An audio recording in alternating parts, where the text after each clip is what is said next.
खासदारकीची term बाकी असताना प्रफुल्ल पटेल यांना राज्यसभेची उमेदवारी का, असा प्रश्न प्रत्येकाला पडलाय।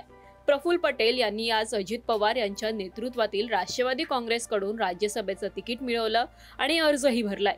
यामुळे पटेल यांची खासदारकी पुढील 6 वर्षांसाठी शाबूत करत अजितदादांनी सेफ गेम खेळलाय।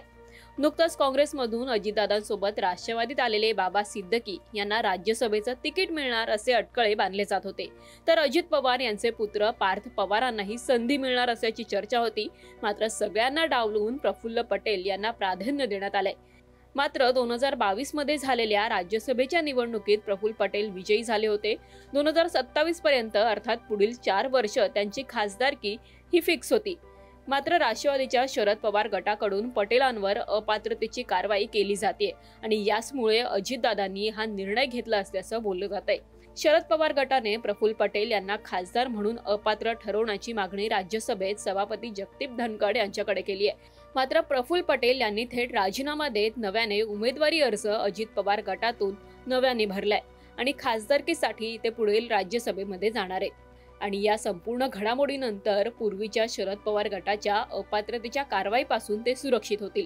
दिल्लीतील राजकारणाचा दांडगा अनुभव, सर्व पक्षांचे असलेले संबंध, शरद पवार यांच्या मुशीत तयार झालेले राजकीय खेळीतही प्रफुल्ल पटेल तरबेज आहेत।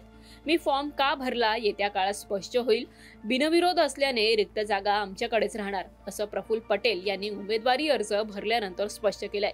अजित पवार यांच्या कोर टीम मधील खास सदस्य म्हणून पटेलांचं नाव घेतलं जातं। अनेक महत्त्वपूर्ण निर्णयात प्रफुल्ल पटेल यांचा सहभाग असतो।